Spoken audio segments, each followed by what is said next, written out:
Welcome everybody, Kathy Arbor here, and today is Watercolor Tuesday. Just a little bit of a review. I thought I'd show you what we did in our membership stream over the weekend.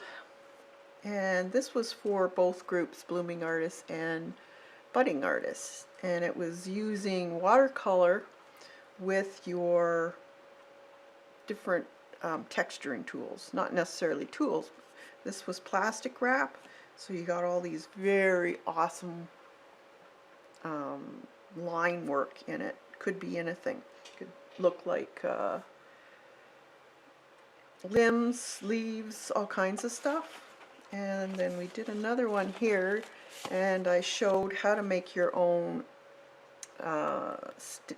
masks out of hot glue gun things. And with this one here, this particular one, I used it on another one, and this is what came out of it. And in the Blooming Artist, we find different subject matters, and kind of intuitive, finding what's hidden in your different textures. And with this one I found this face, so the shoulder lines and most of the face, and I think one of the eyes was showing. And then this, which was this type of thing, it was actually like this, so you just turn your page around. I found her hair, and we enhanced the subject with pastels, colored pencil, more watercolor, whatever you had on hand to bring it out and have it part of the background. So that was a lot of fun. So if you're interested in any of these lessons that aren't on the public YouTube, you can join the membership and either press down below, or you can also look on my main channel page and you'll see it there. Also, there's a list of the different lessons that are on the membership. This was the one we did in the Blooming Artist. Also, was I found this deer in the bush. So I brought it out, and this is what came out of it. So we just stick with our initial colors that were in the background and just brought out the subject with either a light highlight colors or shadows, and that's what this developed. It's a lot of fun. Sometimes it takes a little while to find the subject, but it's a whole lot of fun making these backgrounds too, and you don't have to use them for just this. You could use them for other things too.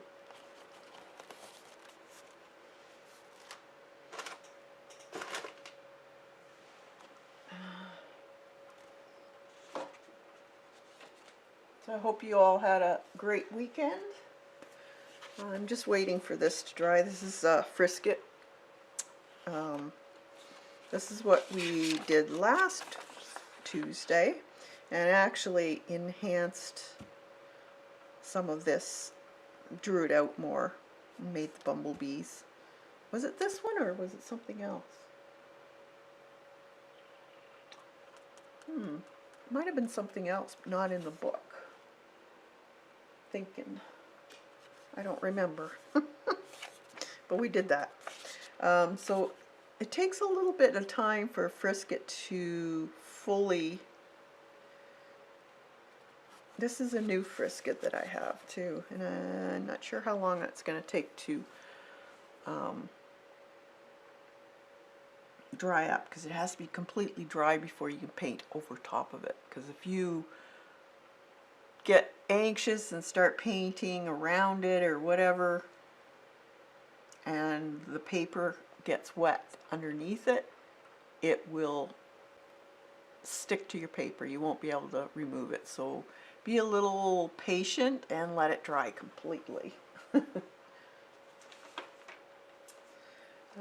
So while that's drying, bring this out again. Now this is just mixed media paper, but it's good for watercolor also.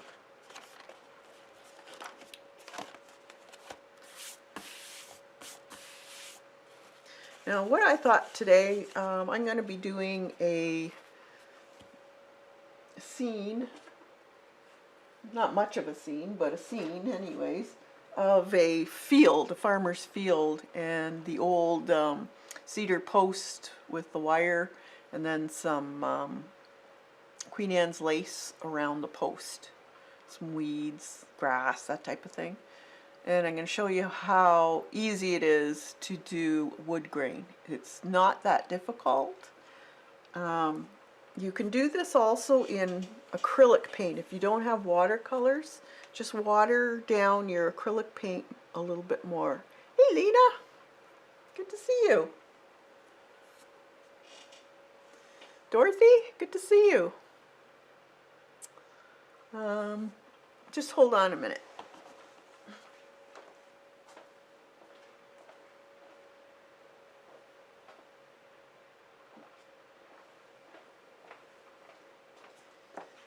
I just had to check on. We have a new puppy in the house. Fable is her name. It's my son's dog. She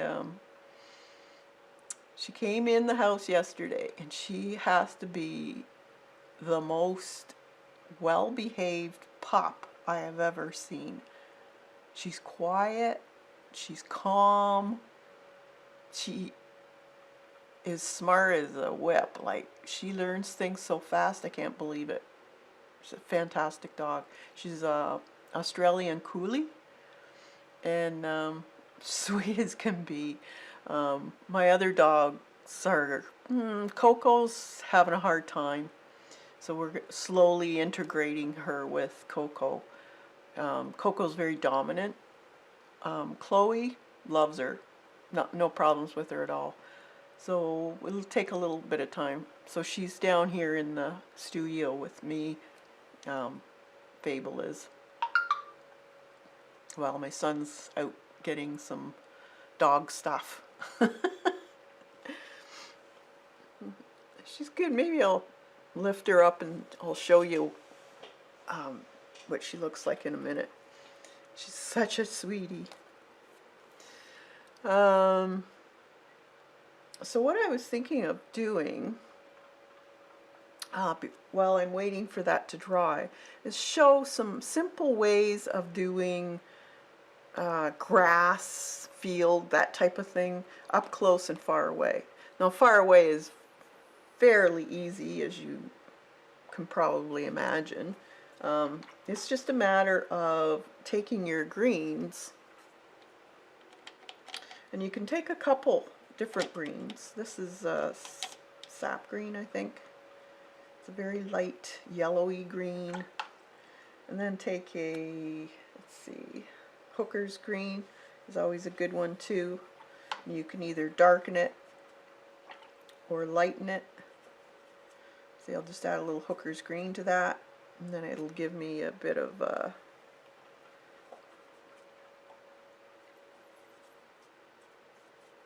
more of an olivey green. Now the trick though for what did I get in my brush is that the further away with fields, now it depends on the field too, because sometimes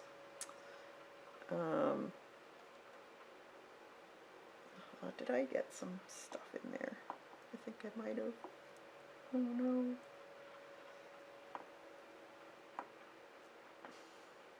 I'm gonna have to clean it.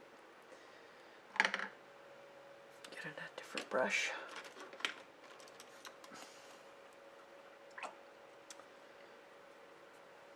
So you could take water, lighten your, I'll just do a small one over here. And for farther fields away, do the light and then darken it as you go. And let it combine. And you want different tones. You don't want it all to be one color.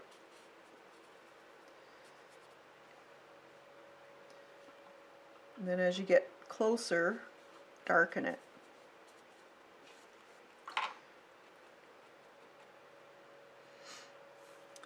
And if it's like a really dry field, like hay or whatever, you'll get into your more ochre colors, raw sienna maybe. You can add a little bit of green to that too.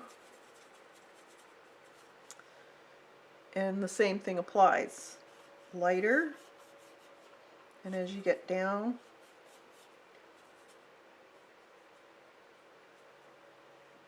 you darken it. Maybe even with a little bit of raw umber.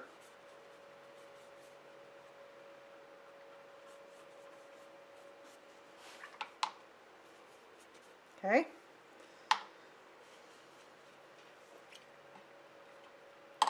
You can also take a scrunched up paper towel or Kleenex and just do a little bit of dabbing, because not all fields are smooth looking. So then you let that dry. And you can take either a fan brush or even something a little bit stiffer, such as this one here. It's fur, but it's a stiffer. I'm not sure, it might be squirrel or something. Just dampen it. These are great because they stay splayed out, so they don't give you a sharp edge. And then you want to take that dark color, dab it off on a towel. You don't want it really, you want it more or less dry. It's like a dry brush. And then just with the one of the sides, just start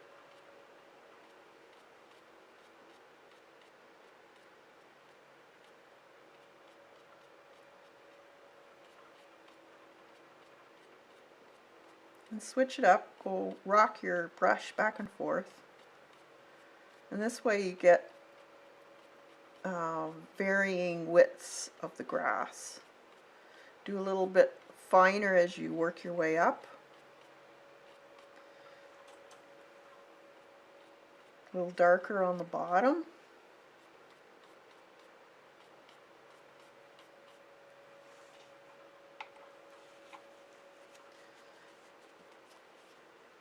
And a little bit more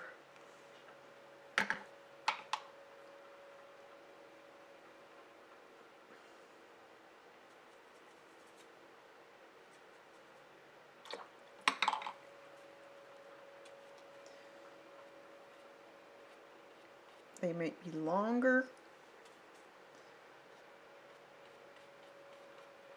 maybe more condensed of a color in one area. Don't make them all the way across. Maybe it's growing in patches. You don't know. So let it dry.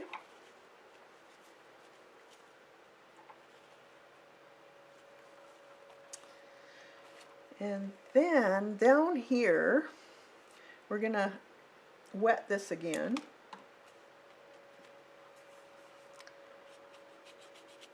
Because I want it a little bit wet on this one. And I'm going to take that raw umber,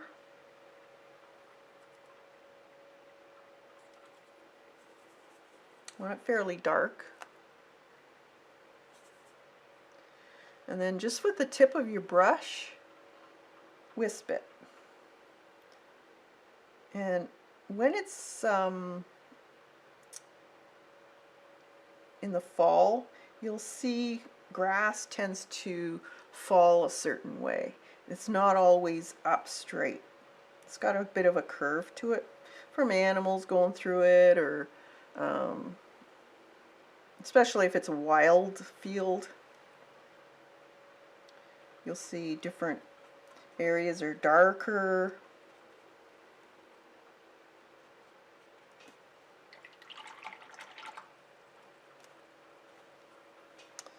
Okay, so we'll let that dry.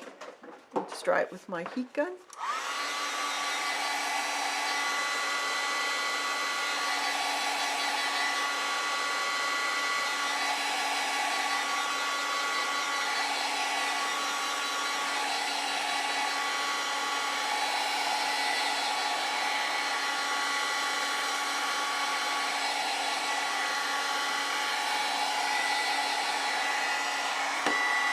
And you can practice this type of thing on mixed media paper.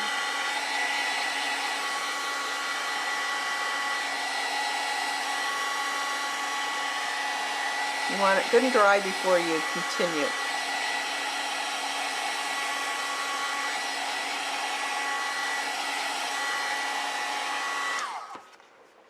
Then you want to take,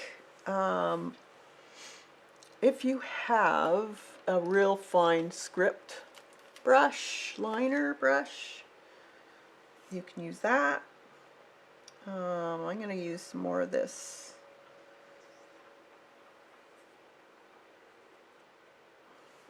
And all you want to do is, if the grass is just growing straight up, there might be a few that are kind of slanted.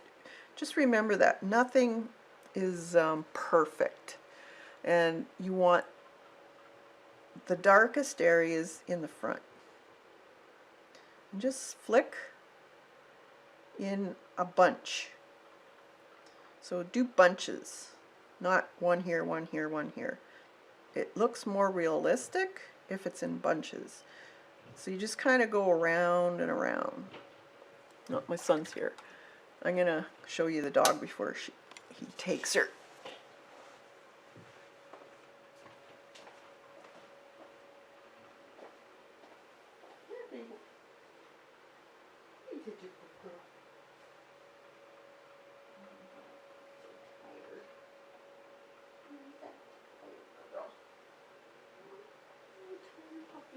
Yeah, I know.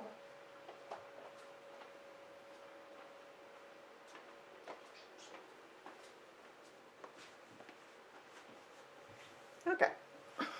This here is Fable. Up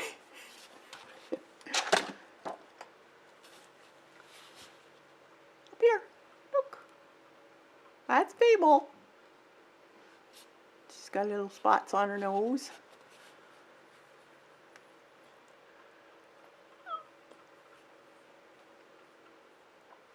She's a good girl. You're a good girl. You get scratched there. Oh.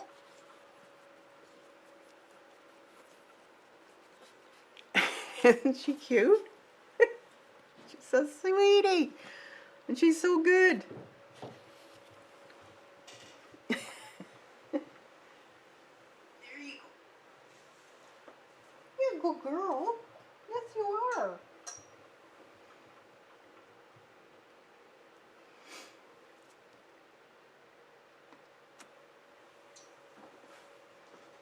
All right.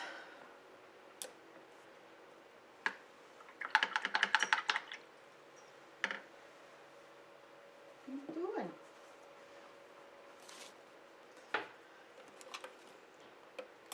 Okay, now where, oh, there it is. So just play with your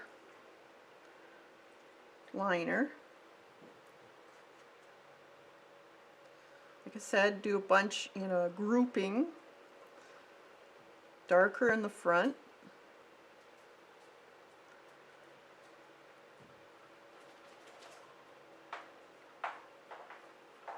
Crisscross some. Fable. Okay, I gotta take her out. Just hold on. Oh, she's she's eating. I guess I don't. She's having a snack. Sorry, this won't happen too often, but we had to get some stuff for fence kind of things to put up along the doorway so we can integrate my dash hound with her. Okay, so there's, now you can do thicker ones right in the front.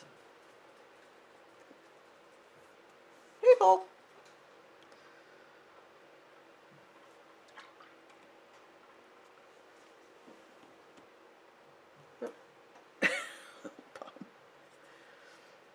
And then with the other one,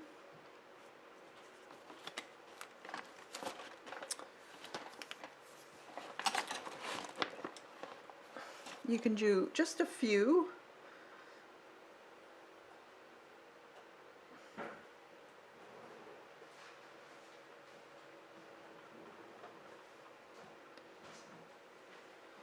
And then we'll do some pen work.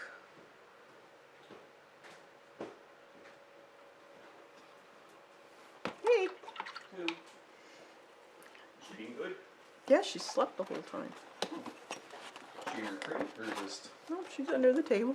chilling away in their bowl? Thanks. Usually want to 7 out. Nice cookies. She's been good. I showed her to the girls. Oh yeah? Oh, with the, yeah. Yeah, I'm on now. Okay. That one's mine, that one's yours. It's gonna be messy. He's a new guy, so he was... Just put it there. Oh. All right. Thanks. All right, so then once this is dry, we'll go in with our pen work.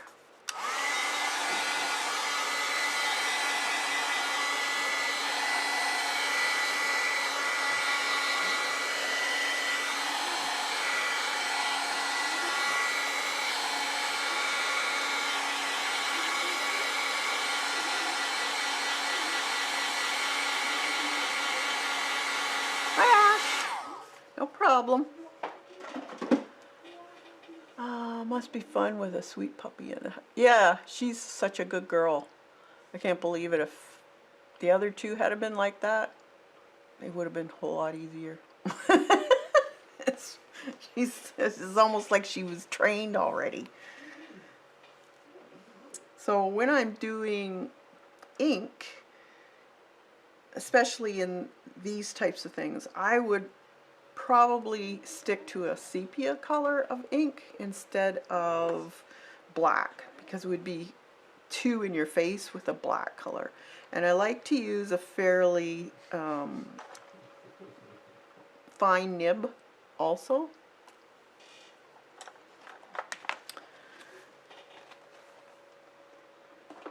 So you can also use greens, like you don't have to stick with just black and sepia. You can use whatever color you want. If you're going to paint back over top of this though, you have to have a waterproof ink. So this is 0.1. So you wouldn't see a whole lot in the background, but you would see it more, this one's too fine, in the foreground. No, that's too fine too. See if these ones are better. Nope. You can get different sepia inks too. There's one. 5 is better.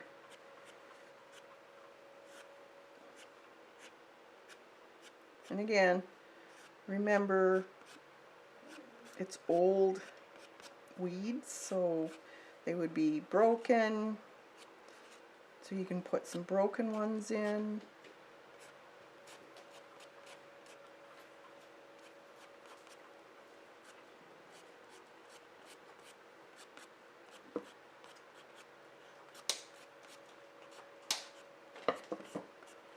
some laying on the ground.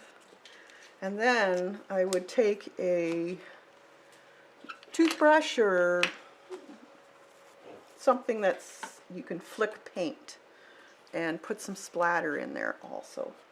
So you just want to put a little bit of splatter.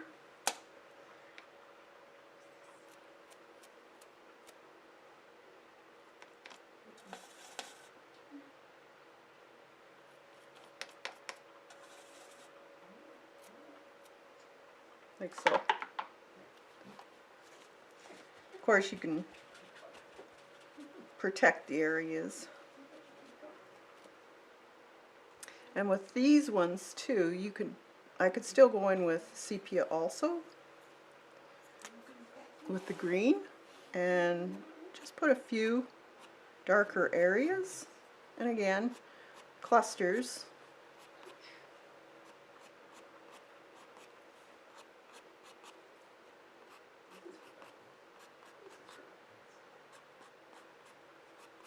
And you'd want to do the same with that as far as splatter. It just gives it a little bit more interest.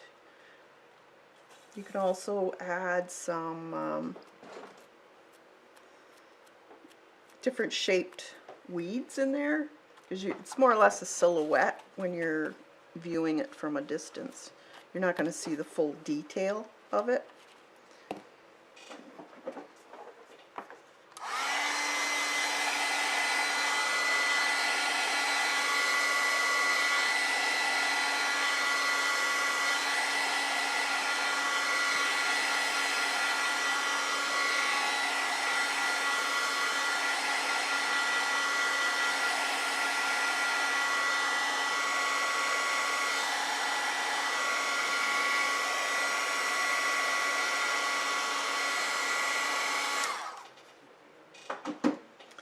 Alright, so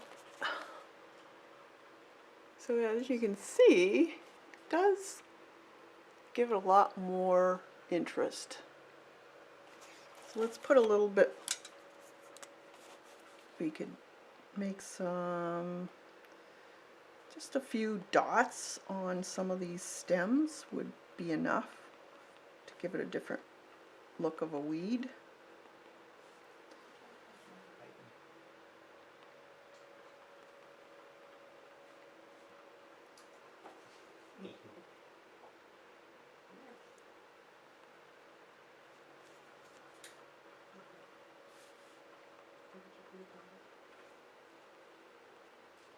You could do the same on this one.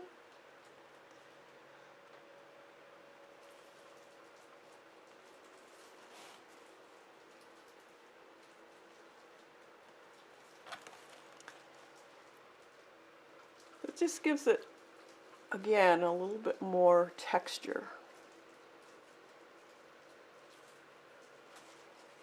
So very, very simple. Hi, Darlene. Joan. Good to see you all.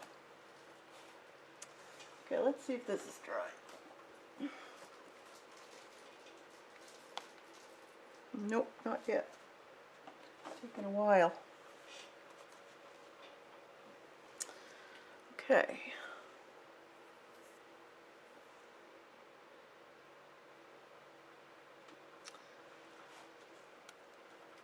Well, let's try.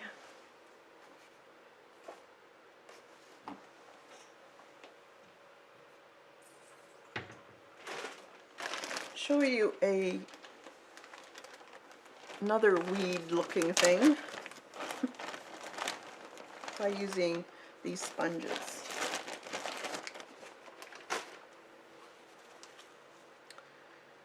Now you want to wet the sponge so they're not so hard.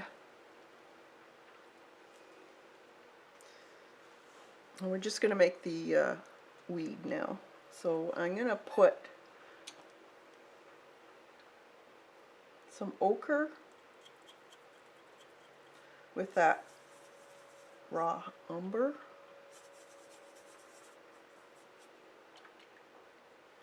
Put enough water in there. And then you just find some part of the sea sponge that's got a lot of texture in it. This one here has a lot of long texture, which would work great as part of a, you could use it for brushing or stamping. So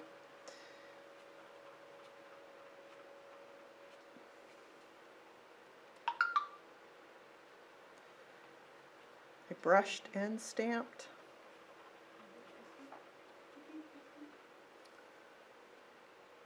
I'll put another one up here.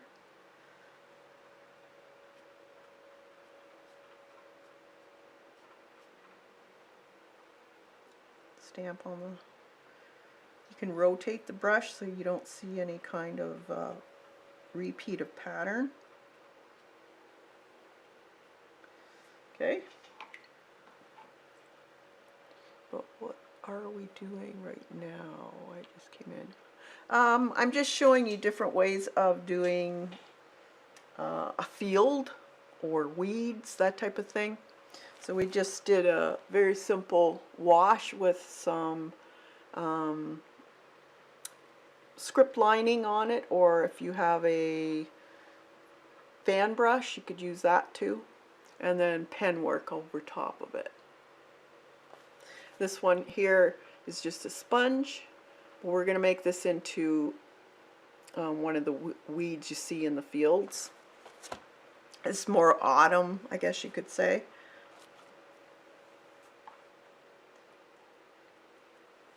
So take a script liner,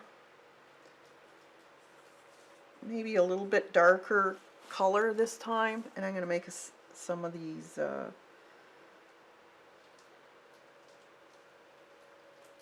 stems. I don't know what this weed's called. It's not a Queen Anne's lace, it's something else. Kind of gets a head on it with these little doodads. And we'll put a little bit of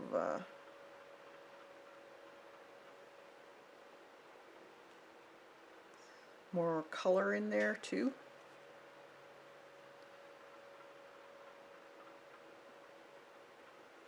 You can add a few little dried up leaves. I'm just making it up right now. I don't know if they're shaped like that or not.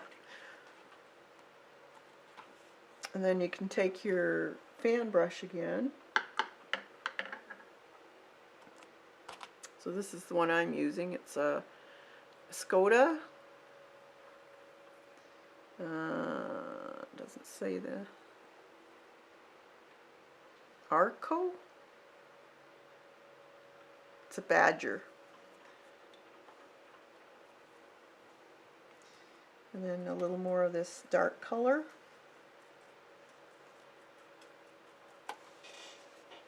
Get a paper to wipe it. You don't want it really sopping wet. And then you just dab.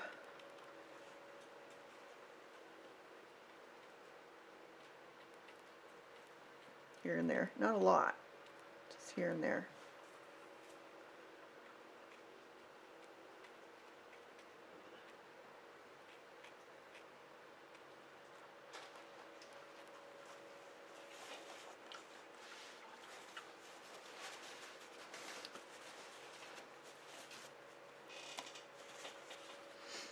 And then you get these two-toned weed heads.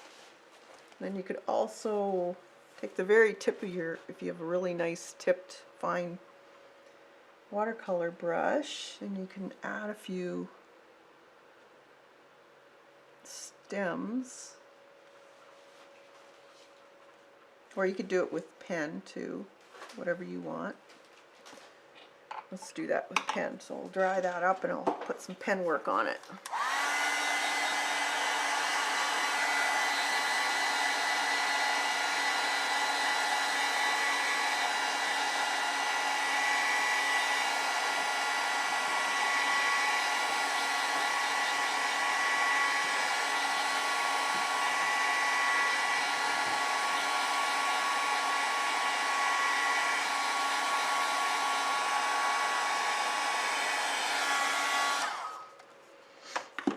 Okay, so we'll take our this is a 05 in sepia, and we can just add a little bit more finer detail if you want of those stem areas.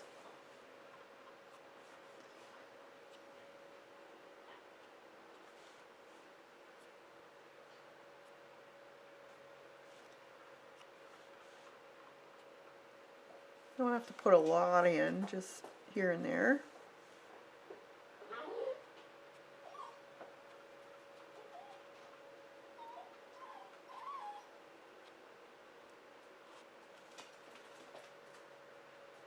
No matter, Fable.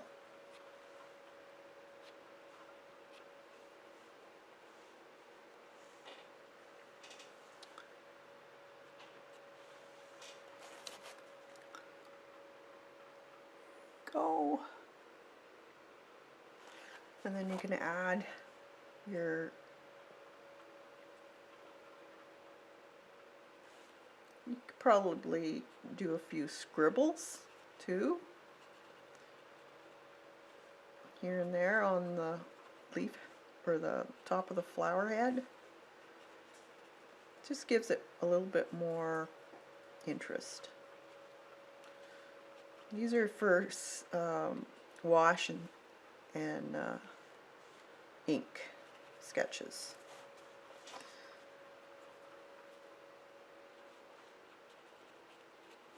There. So there's a little bit more of a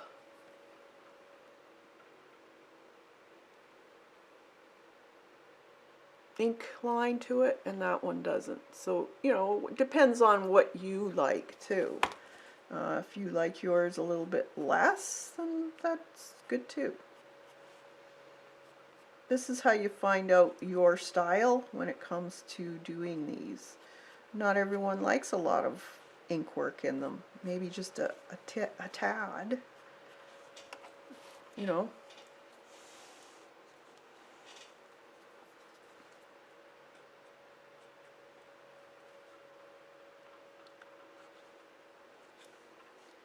Just put a little bit in.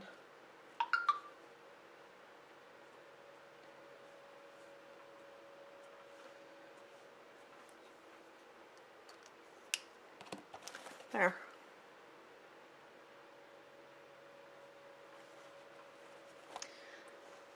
Check and see.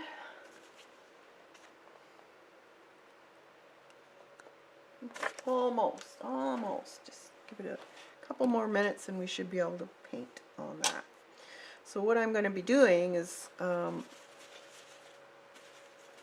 the fence post, so it would be weather worn cedar post, and with some of these Queen Anne's lace. So what I've done is I've already put some frisket. I'm hoping the frisket is okay. I've had it a while. I put it on just before I came on, but it's been taking a while. And you should never use a heat gun on frisket, because it will bake into your paper and you'll never get it out. Hey, Michelle. Thanks, Joan. Okay, so we'll put this aside. So practice if you want, and practice on, like I said, this is just mixed media paper. I think it's still got its cover on here. Yeah, Strathmore. Strathmore mixed media paper. It does really well with watercolor. If you're just practicing, it's a whole lot cheaper to do it on this than regular watercolor paper. It doesn't curl. It takes a lot of abuse. Okay, I think it's dry. So now, what I'm gonna just put in the fence post.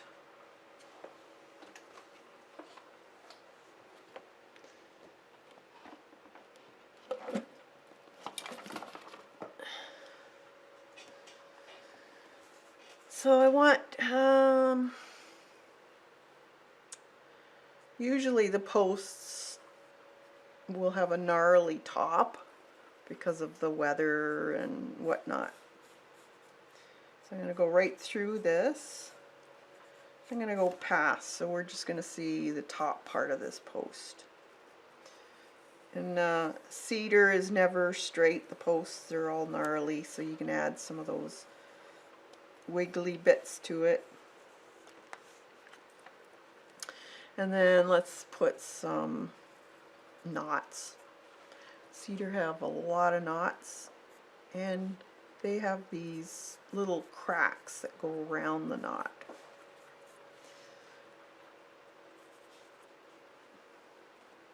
Usually they're a little bit wider.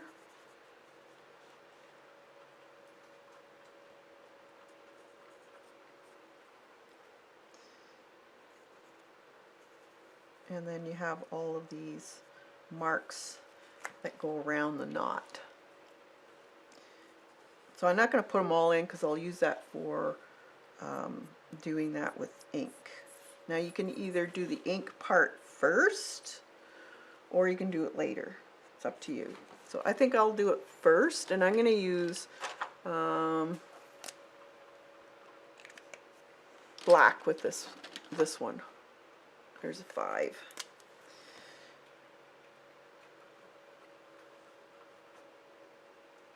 So you kind of want it sketchy looking because they do look quite weathered. And they have all these gouges in them and cracks, and depending on your view, are you seeing the top part? This one probably not as much, so we're just gonna put a little bit of the top showing.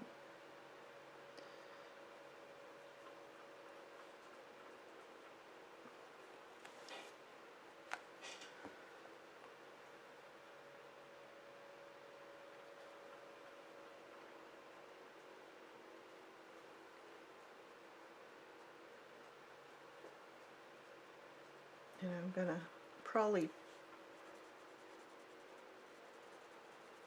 it's gonna be mostly black in there, that knot.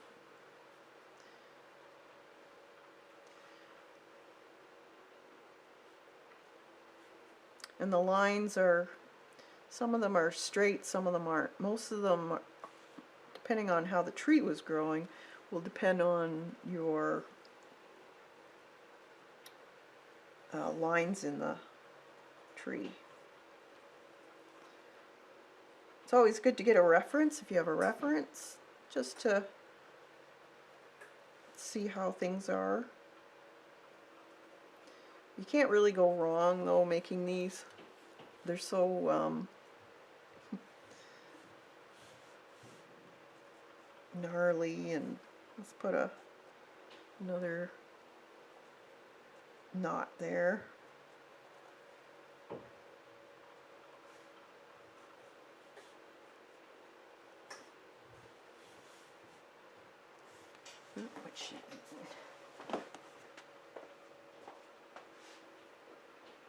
What do you got?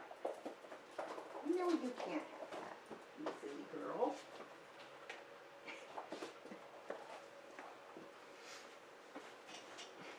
You're a good girl.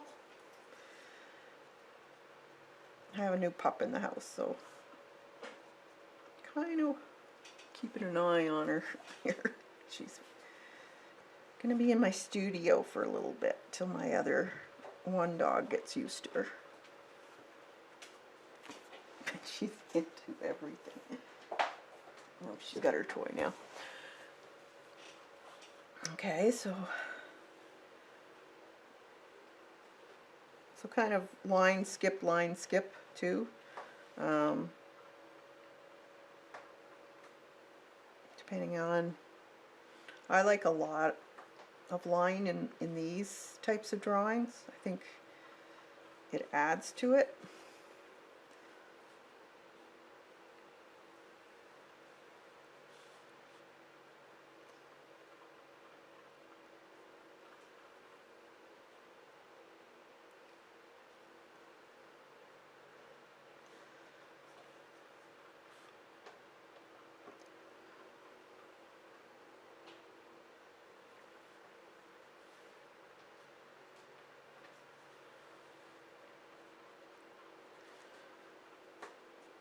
A lot more cracking in the top part, you'll see.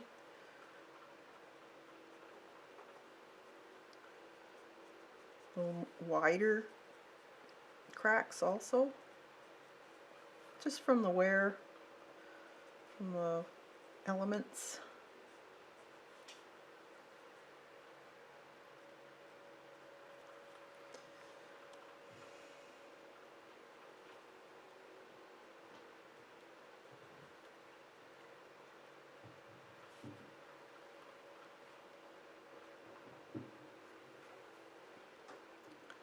The top's usually kind of, you're looking down on the log, so it'll go this way.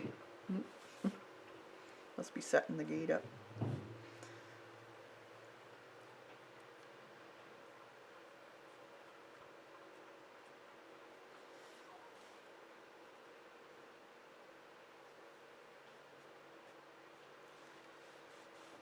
So lots and lots of line.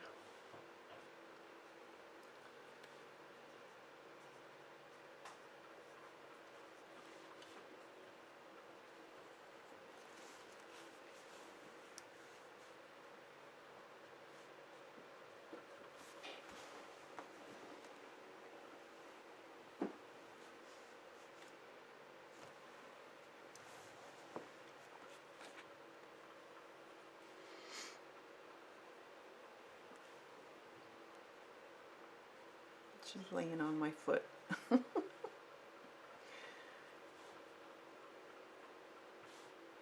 She's such a good dog. I can't believe it.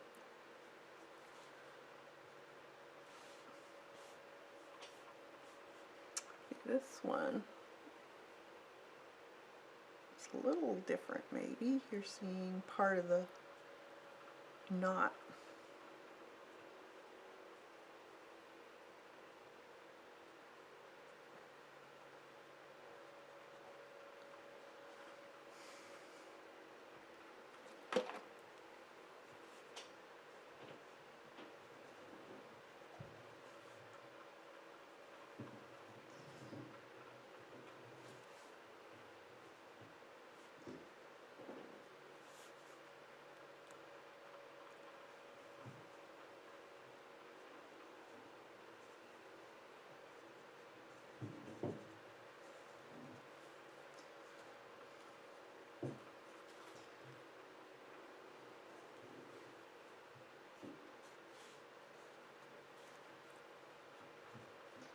The side of it, think of how you're viewing it. Your lines would probably be closer together because it's curving around, so your pattern's going to be closer together on the edge.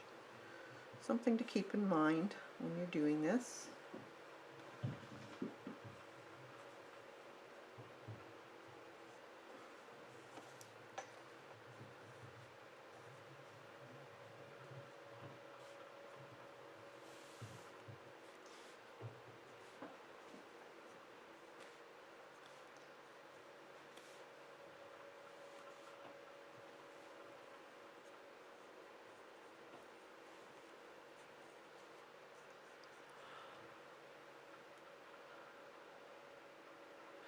These pens are the Sakura Micro Perm. I don't know if you can see that, or it's going to shine. It's a 05. They're waterproof. They'll write on pretty much anything.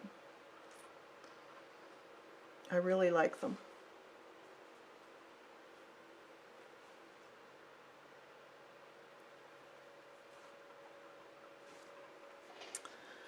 All right. So now we could also put in here a bit of wire. So, and we'll paint this in too. And this is going to be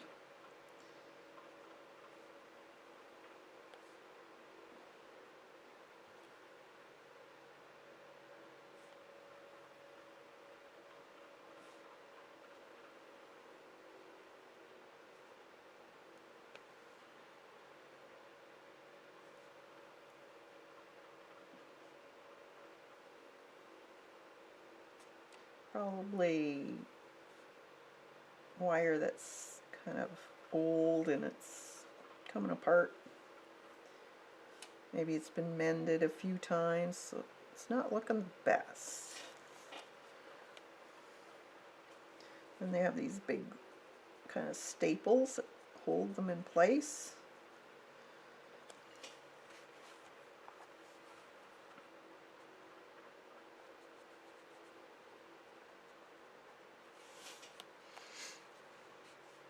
I'll put another one here.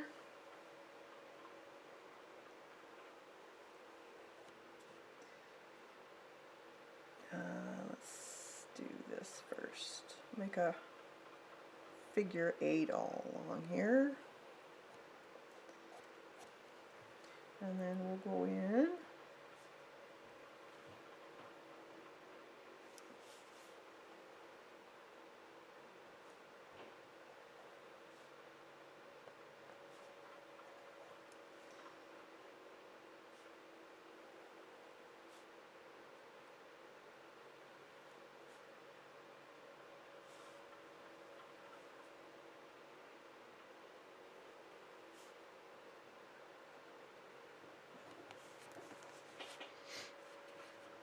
You're welcome. All right, and then I think I'm gonna leave that for now. So now I want, the main focus is gonna be on this here. Do you want me to bring you guys in a little bit so you can see as I paint?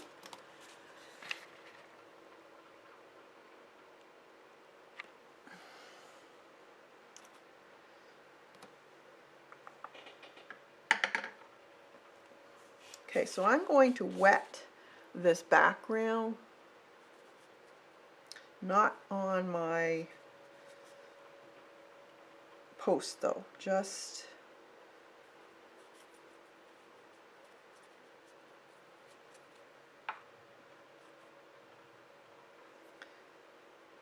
the background. And remember, this is just sketchbook paper.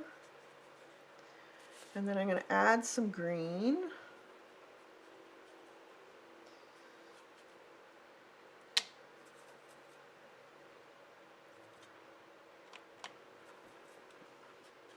Add some different shades also. Don't make them all the same.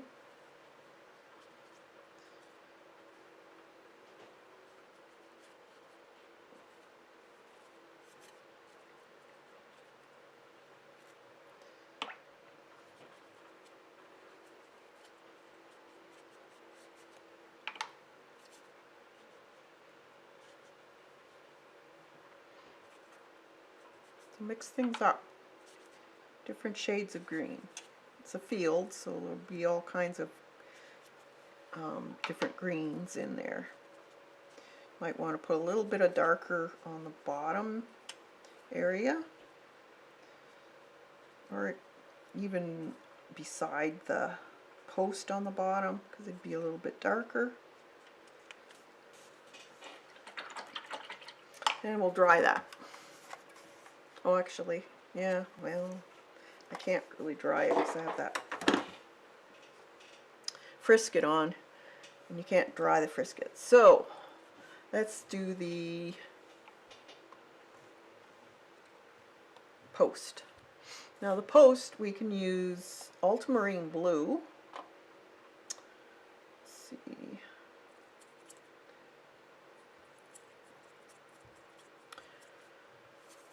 And a little bit of umber, which is already on here.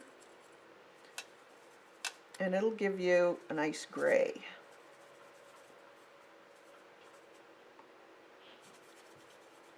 So different shades you want. Lots of water.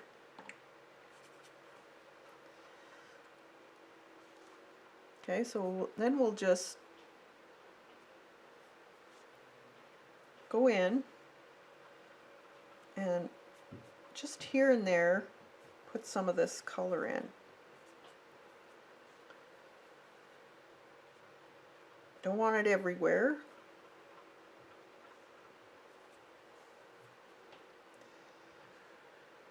And then I'm going to add a little bit of umber back into that color. So it's a little more on the brown side. And then I can go in with that too. Add your different shades.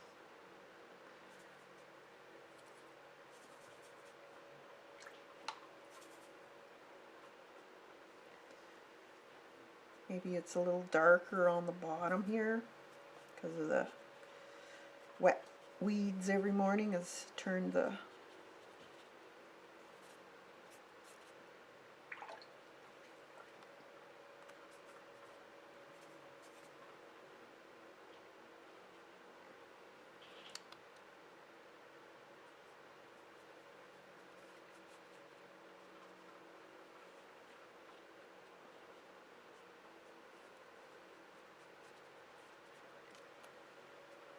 okay. So you're going to have to let this dry. So I don't want to dry it with a dryer because it's going to ruin the masking fluid. And you can't rub the masking fluid off of a wet page either.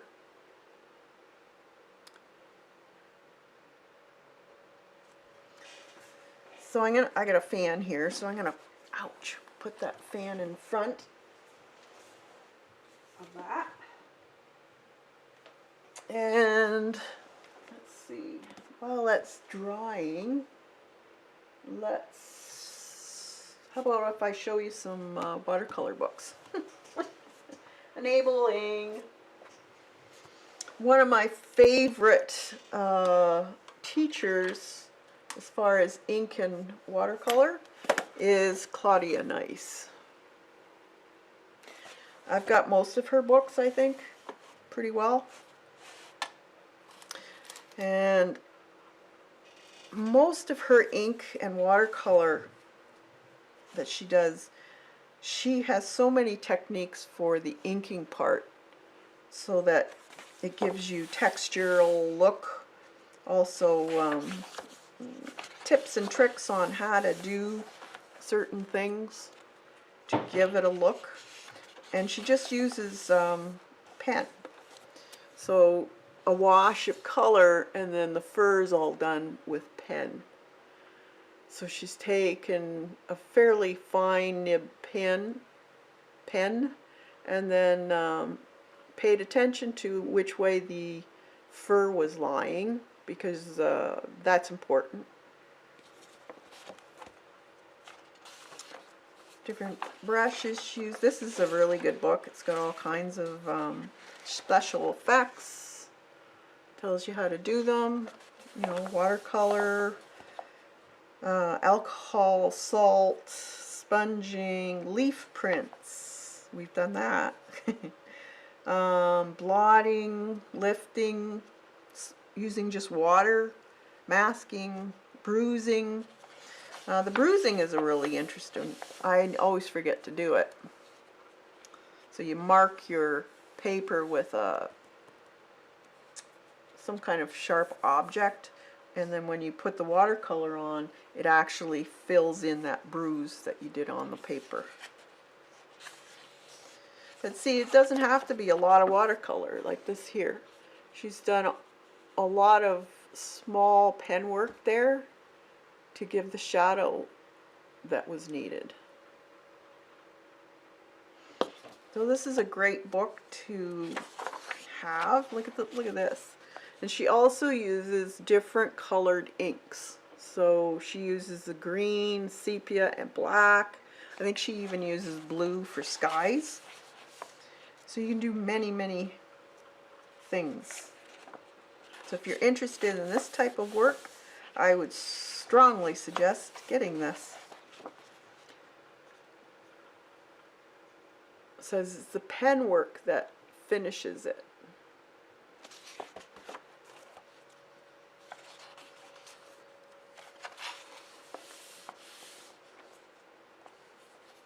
And you don't even notice the pen work because she's used the colors like the sepia and the greens.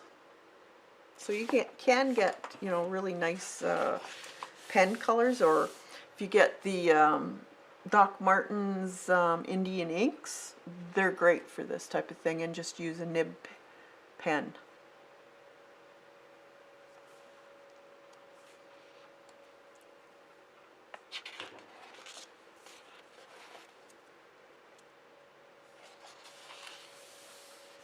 There's very small detail work in the fur.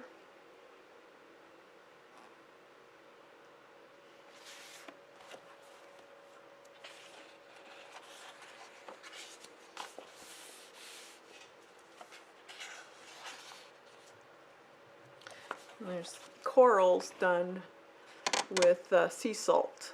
So rock salt makes those patterns in your watercolor once dry.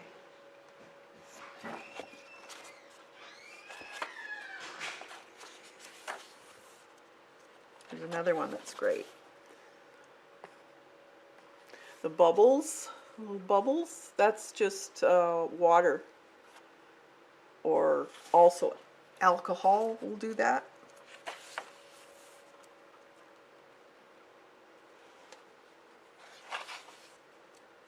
So these books are worth their weight in gold, really. She gives you some traceables for you to use, so you can try her. Here's one, sea plankton. Like, look at that, you know, she's going with the contours of the rocks. So she hasn't really done any shading with color all that much. It's done with ink. Yeah, isn't it impressive, Joan? There's a nice fence post. So a lot of times, you know, you don't have to get really detailed with multiple washes or glazes of watercolor. It can be just done with ink on top of one glazing. So here's you know, there's her 3 steps, basically. The drawing of it with a pencil, watercolor, about 3 different shades of the brown, and then finished with ink.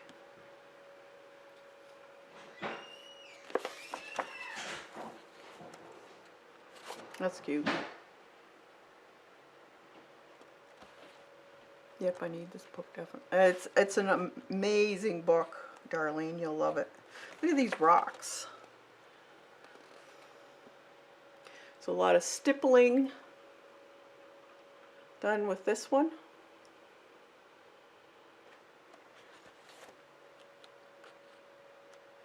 Bird feathers. She does all different kinds of stuff in this one.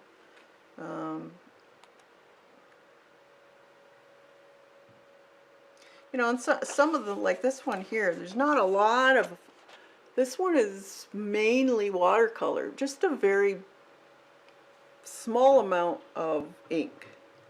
But the ink isn't so in your face that you notice it. It combines into the watercolor so nicely that you don't see the pen work. So it depends on what look you like also. Maybe you like a lot of pen work, or maybe you want it to hide into your background. Here's one, that's her pen work, and then she just did her watercolor.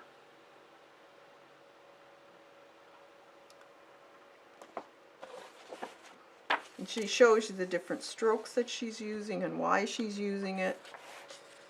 I think this artist was the reason why I got into watercolor, because I loved her work so much.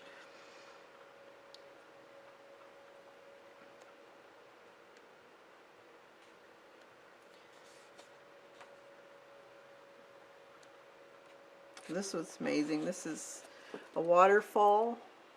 So she shows you how to do the frisket. masking out.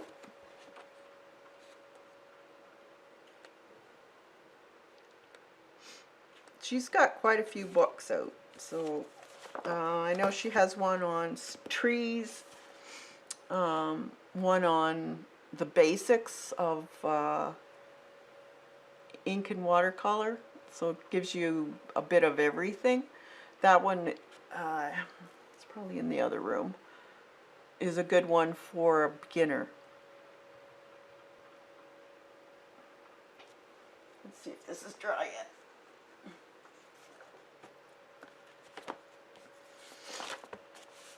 Almost. Very close.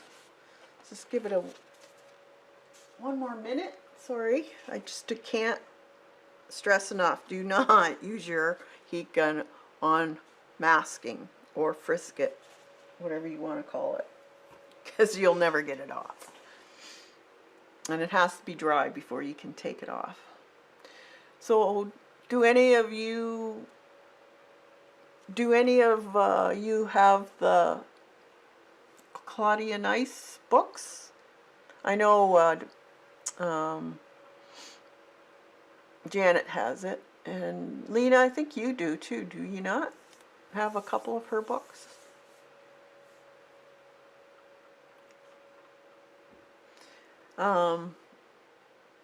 Also another really great person is Terry Harrison, I think his name is. I've got a bunch of his books and his brushes. He's got some fantastic techniques. Creating texture is a good one from her. Yes, that's it, Michelle. Thank you. And Down by the Sea, yeah, I got that one too. Yes, Creating Textures is an awesome book. No, I don't have any of her books, but they look really good. Oh, sorry. Did I enable you? I thought you had those. I know they've been out for a long, long time, so you could probably get them on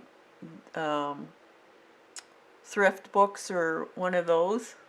I'm pretty sure. Lately I've been using colored pencil with my watercolor. Yeah, that's what I've been doing. I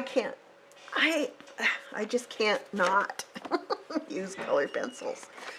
So this is colored pencil on top of watercolor.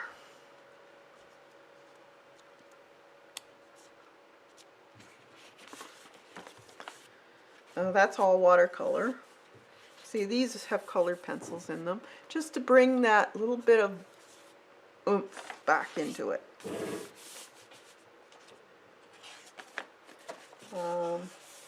What other one? This was a watercolor that we did on the weekend. So doing our watercolor backgrounds with plastic wrap, gauze, all that type of thing, to be able to have a background that you can see something out of it, and then we enhance it with pastels, color pencil, more watercolor, that type of thing.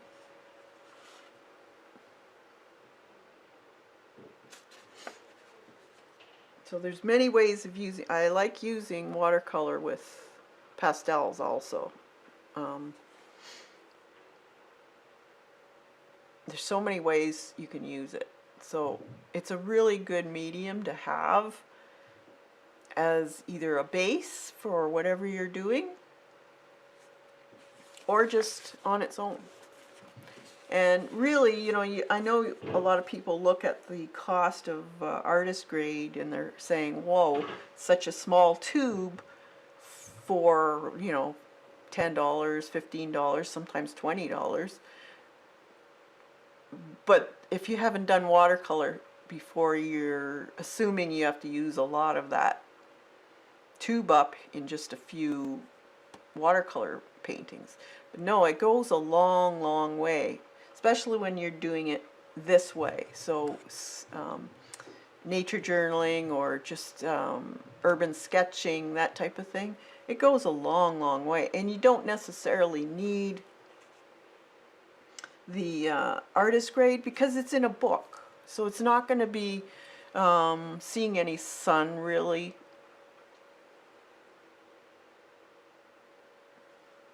You know, you have to decide what you like. And you know, if you start off with urban sketching, like this type of thing, this is all just different.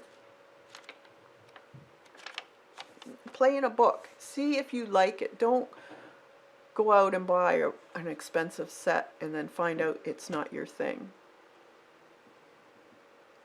Yeah, Michelle, right. It does. Excuse me. It does. It lasts forever. I think I can take this off now. Feels like it's dry.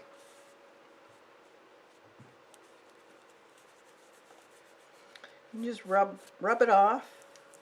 This is Frisket, so I'm just rubbing it off. It's a whole lot easier than trying to paint around.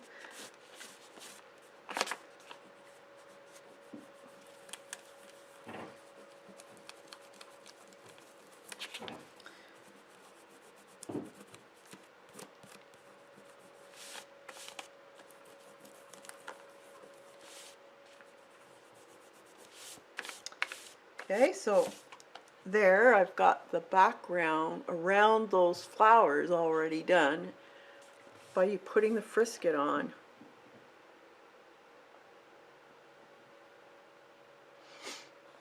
So now what I can do is either take a script liner, or you could go right in with your pen work if you have green or whatever color you want to do these. These would be kind of a green color. So these are going to be Queen Anne's lace. So just going to put down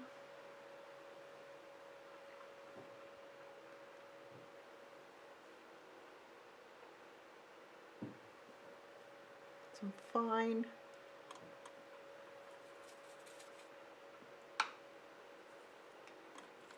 yellow in that, and just put some stems in.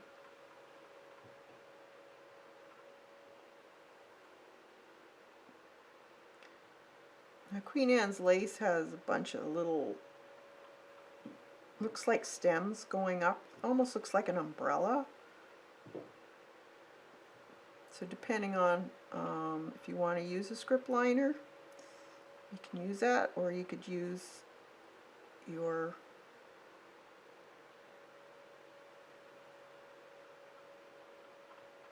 tip of your brush. It's good practice. There's quite a few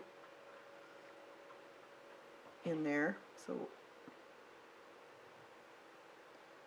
might want to put a few in there.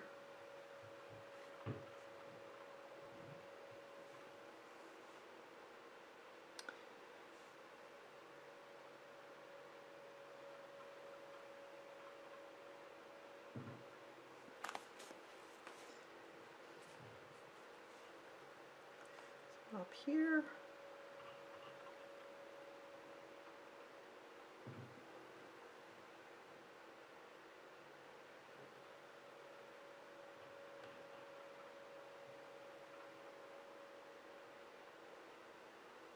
Very fine.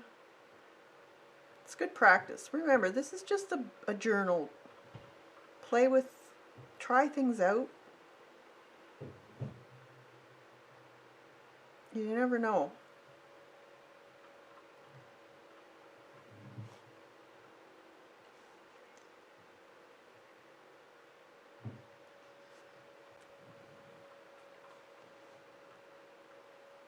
Might have to go in here with a little bit of a darker color, but give it a try. See what you can do with yours. I'm going to make a little bit of a fence.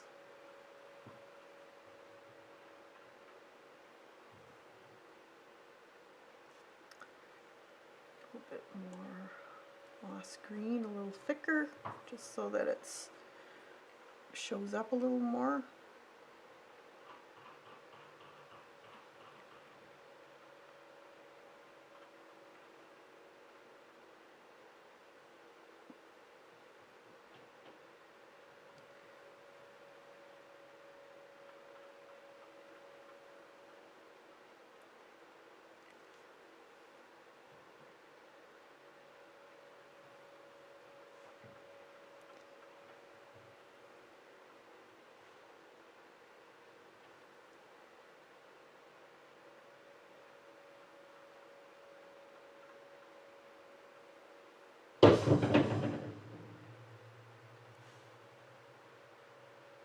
I don't know what he's doing up there.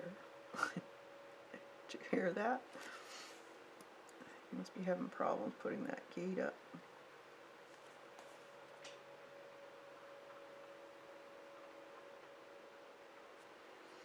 Okay, then I'm going to take maybe a little bit more of olivey green with that now.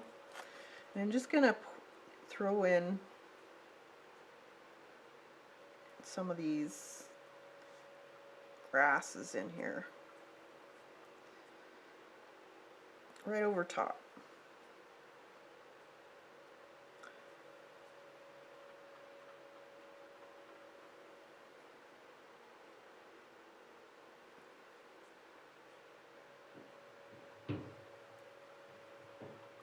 Then I can put a little brown with that, change it up a little bit. Always change your colors up a little. None of your grasses are going to be all the same color. Go over top of some of these white areas also. Put some thinner ones in.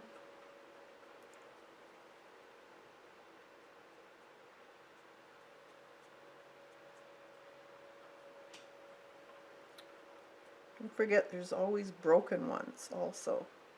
Don't put too many in though, but there are a lot of broken. Let's take your fan brush, put some of the finer ones in. Just on the bottom, just lightly.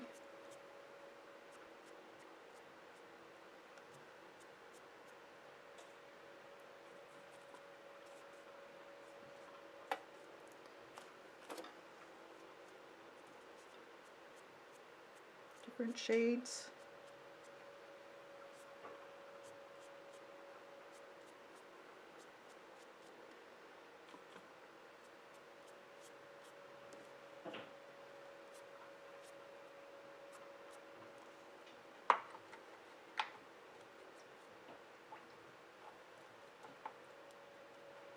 Okay.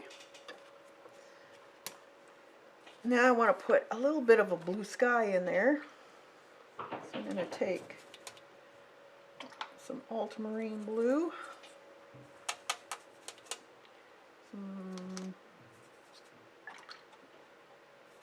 mix a little bit of that umber color.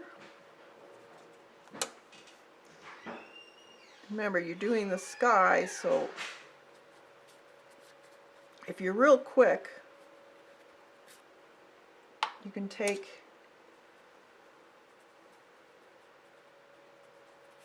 a cloth or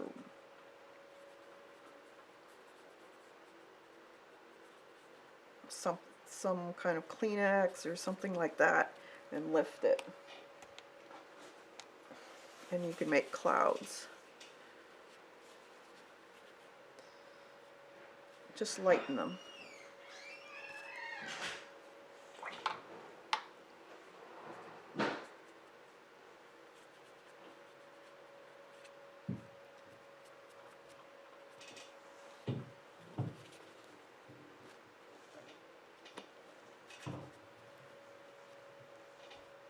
Okay. Okay, so let's put a little bit more. I'm actually going to get my, where's that toothbrush again? Oh, there it is. Toothbrush, and put some of that dark ochre color in. and I'm going to splatter. Now, I don't want too much on the other side, so I don't want to get these too splattered here. And then I'm just going to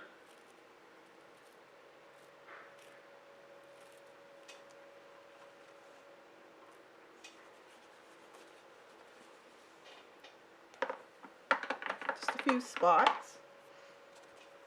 And then let's make this a little bit darker along in here. Too much water.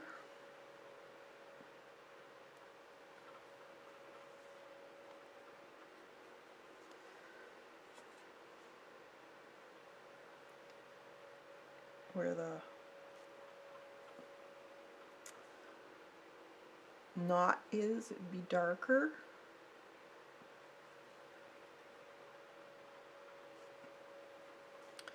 Along the top it would be darker. Just from the weathered wood. Maybe there's some dips. How the tree grew might be showing a little bit more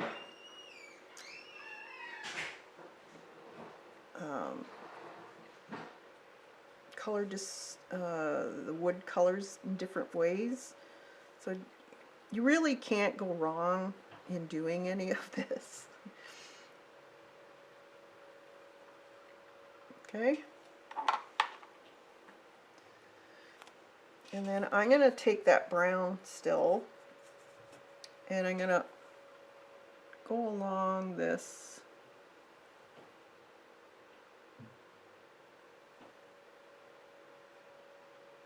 piece of wire and darken it.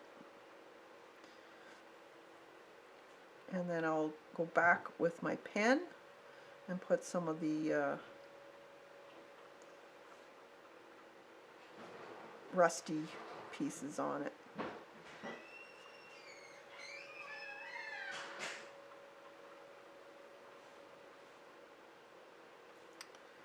Get a little more in there.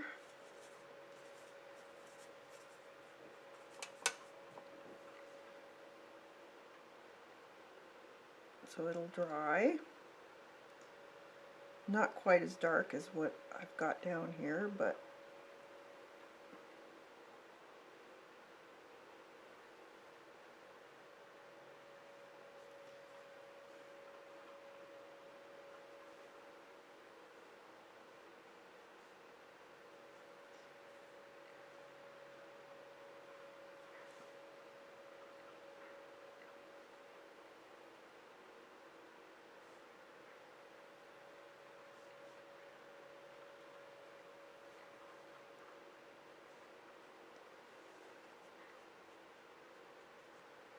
few dark areas in here more.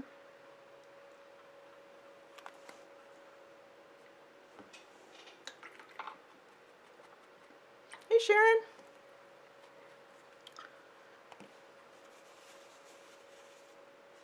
Okay, now I can use my heat gun because all that masking is gone. Hi Kathleen. Thanks.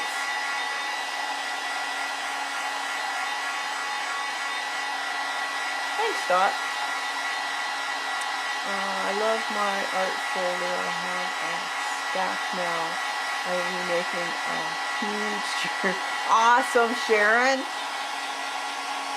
Can't wait to see it.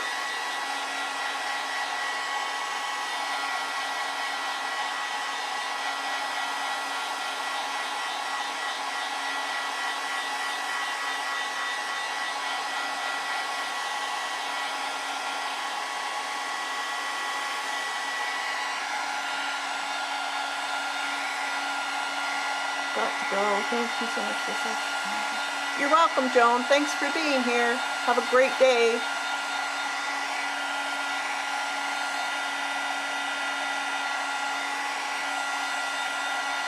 Hey, Devin.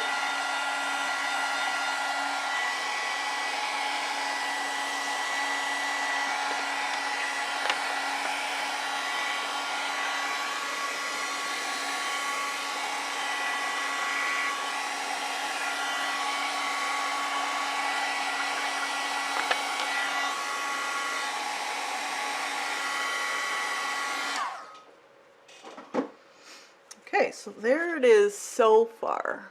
Now I'm going to put some more, a few marks in, and probably I'm going to use the sepia here. And I'm going to just mark underneath these wires, just to kind of give them a shading of some sort.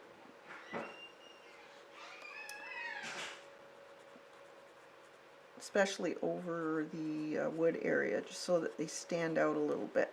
And then I can go in with also a lighter colored pencil, just to add a little bit of a highlight. May not be much, but it will make a difference.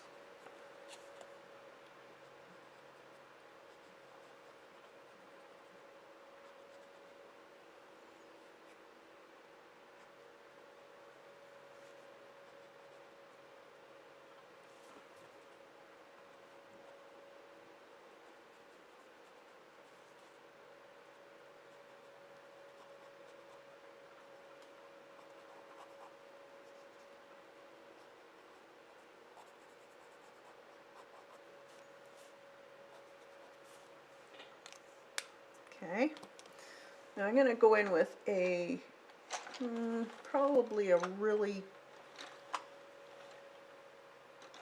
pale cream color, maybe, or a yellow. I don't want something too dark or too bright. Well, let's try this one. So just go over the tops just a little bit.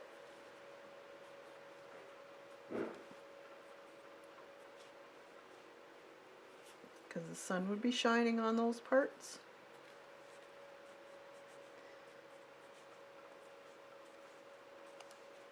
So I'm not going over it all, just the top.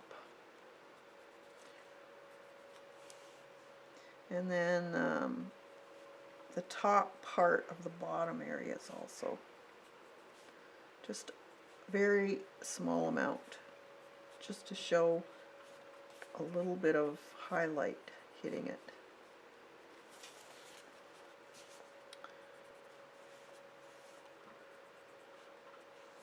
Okay.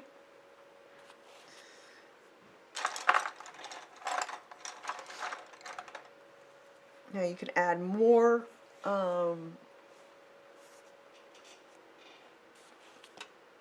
color of whatever watercolor you want, or you could use more pen. If you want, say, more shadowing, you could do stippling in those areas where it might be this knot here might be sticking out, giving it a little bit of a shadow underneath. The top part here might be a little bit more raggedy looking.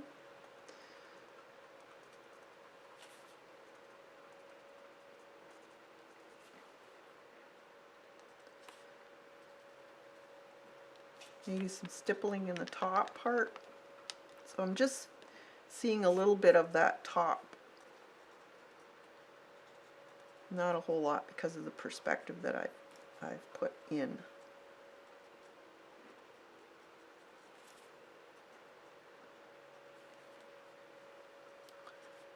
Just make some of these lines a little bit thicker. So might have deeper cracks in the wood, so they would be a little bit darker in color. So you can do that. You'd have more cracks in the top part that might be just a bit more opened at the top.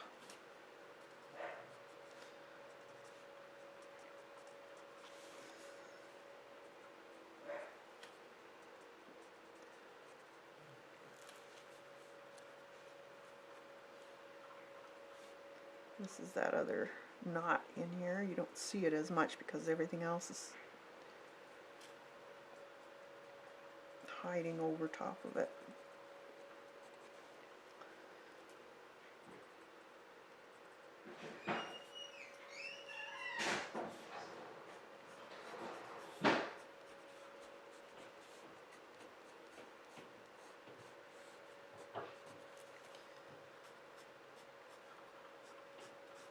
I'm just going to put a few more lines in here just to shade it so it looks like it's curved.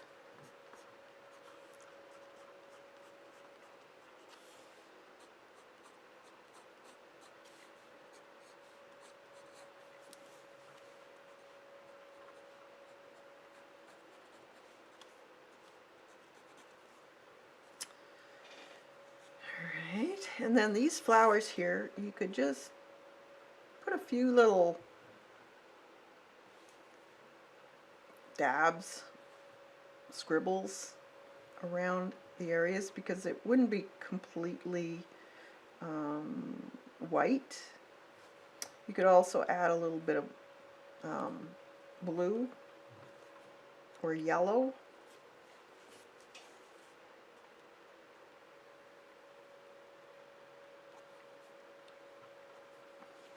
Okay, I'll just do the black or where it's covering over top of that wood, but I think on this part it should be a little bit of a green.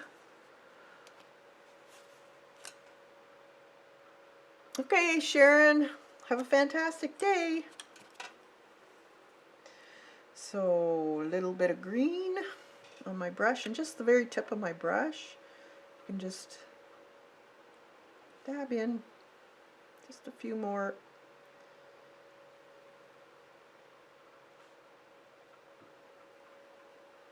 squiggles in there. Doesn't have to be a lot.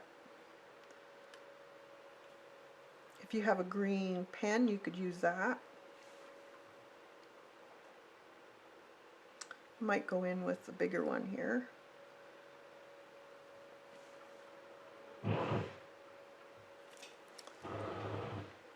Let's dry it, and then maybe even colored pencil.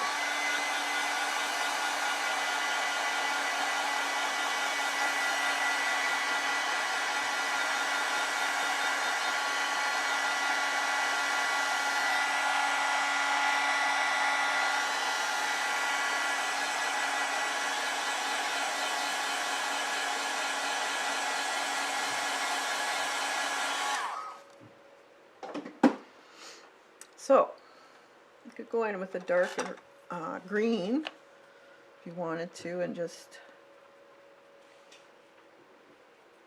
put a few squiggles in. Add a little here and there. Just gives it a bit more dimension when you do that. Especially if it's against the green background. Just needs a little bit more something. And I'm just going to add a little bit to this just so that it doesn't look totally different.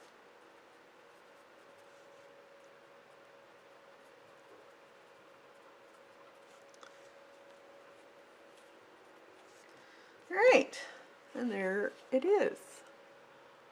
So it just gives it a little bit of interest.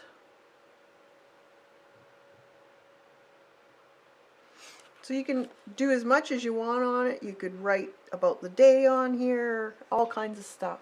But give it a try. This is how you learn and experiment with things, with line widths, with watercolor combinations. So get your sketchbook and try some techniques out and see what works for you. Alright, so I'll let you guys go, and we'll see you on Thursday at 1 o'clock Eastern, and we'll be doing a acrylic painting. I'm not sure yet of what, but it'll be an acrylic painting. Maybe a sunset or beach scene. So have a fantastic day, everyone, and we'll see you later.